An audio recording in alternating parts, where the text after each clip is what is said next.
Ready start. आज पूरा देश जिस एक दल से उम्मीदें लगाए बैठा है वह है भारतीय राष्ट्रीय कांग्रेस।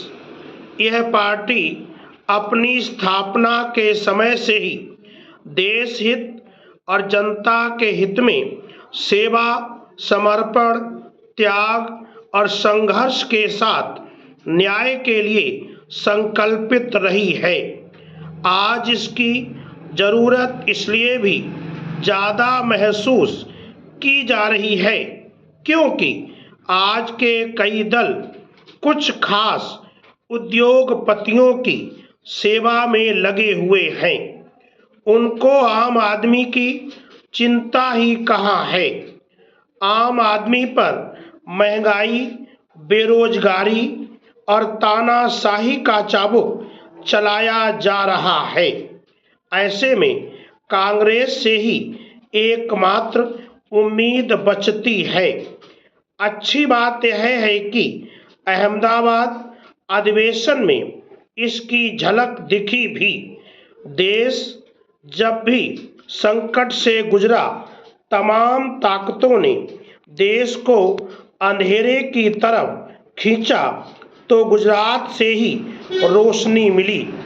वह रोशनी हमें महात्मा गांधी, सरदार पटेल जैसे राष्ट्र नायकों के रूप में मिली जिन्होंने देश को दिशा दी।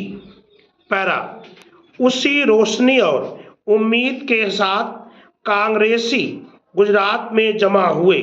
गुजरात में राष्ट्रीय अधिवेशन करीब 6 दशक के बाद हुआ था, जिसको राहुल गांधी ने भी संबोधित किया। उन्होंने अपनी भारत जोड़ो यात्रा से जो कन्याकुमारी से कश्मीर और मणिपुर से मुंबई तक चली, पूरे देश को एक नई ताकत दी है। राहुल ने उचित ही सभी को साथ लेकर चलने की बात कही। उन्होंने मुसलमानों का भी उतना ही ख्याल रखने को कहा जितना दलितों व ओबीसी का।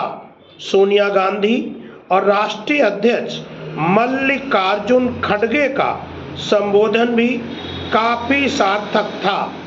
आर्थिक, सामाजिक न्याय और राजनीतिक न्याय के साथ साथ देश की रणनीति पर जिस तरह से यहाँ चिंतन किया गया उसका गहरा असर पड़ेगा। अधिवेशन में पूरे देश से 2200 से ज़्यादा राष्ट्रीय कार्यकारिणी के सदस्य शामिल हुए, जिनमें एक आत्मविश्वास पैदा हुआ है और जो देश को मौजूदा बदहाली से बाहर निकालने के लिए संकल्पित होकर वापस लौटे हैं। कुल मिलाकर संघर्ष की एक नई राह पर चलने की प्रतिबद्धता इस राष्ट्रीय अधिवेशन में दिखाई गई, जिसके सकारात्मक नतीजे निकलेंगे। पैरा अहमदाबाद अधिवेशन का असर जिस तरह से कांग्रेस कार्यकर्ताओं पर पड़ने वाला है उसके दूरगामी परिणाम निकलेंगे। इस अधिवेशन में उनमें एक नई ऊर्जा का संचार हुआ है। यही कारण है कि कांग्रेस के भविष्य को लेकर एक बार फिर से आशाजनक तस्वीर खींची जाने लगी है। आलोचक भले ही कांग्रेस मुक्त भारत का सपना देख रहे हों, लेकिन जिस तरह से पार्टी खुद को पुनर्जीवित करने में जुटी है वह तारीफ के काबिल है। पैरा कांग्रेस का 84वां अधिवेशन अभी अभी खत्म हुआ है। कमोबेश सभी बड़े नेता इसमें जुटे। उनसे कार्यकर्ताओं ने उम्मीदें भी लगा रखी थीं।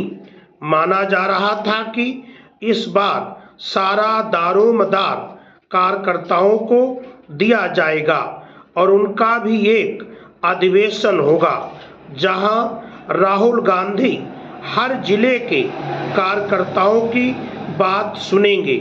बहरहाल अधिवेशन हुआ, मंथन भी हुआ, लेकिन कार्यकर्ताओं की उदासी व निराशा दूर नहीं हुई।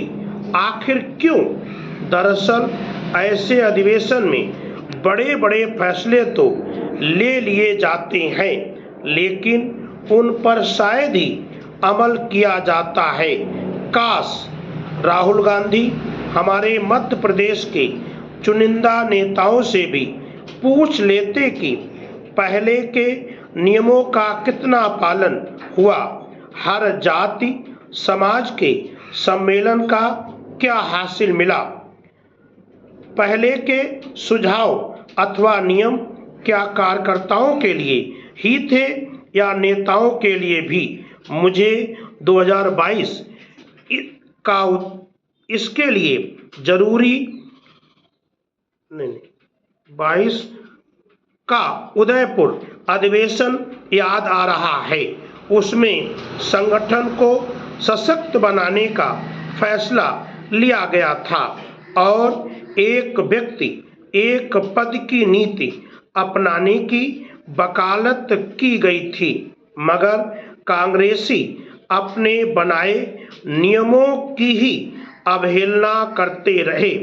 किसी को बहुत सारे पद दे दिए तो किसी को कुछ नहीं। कहा गया एक नेता एक पद का सिद्धांत। जाहिर है कांग्रेस कितने भी अधिवेशन कर ले और किसी को कुछ बना दे, जब तक स्थानीय स्तर के लोगों को महत्व नहीं दिया जाएगा, बाहरी नेताओं को प्रभारी बनाना नहीं छोड़ा जाएगा और काम के नेताओं के बजाय किसी को भी कहीं से डेलीगेट बनाना बंद नहीं किया जाएगा, तब तक पार्टी का बंटाधार होता रहेगा। देखा जाए तो कांग्रेस तभी कुछ कर पाएगी जब वह परिवारवाद से ऊपर उठ सकेगी। नेताओं को पार्टी के हित में सोचना चाहिए, ना कि अपने भाई बंधु के हित में। इसके लिए जरूरी है कि पार्टी के जिम्मेदार लोग पहले खुद नियमों का पालन करें। ऐसा करने के बाद ही इस पार्टी का कुछ भला हो सकता है।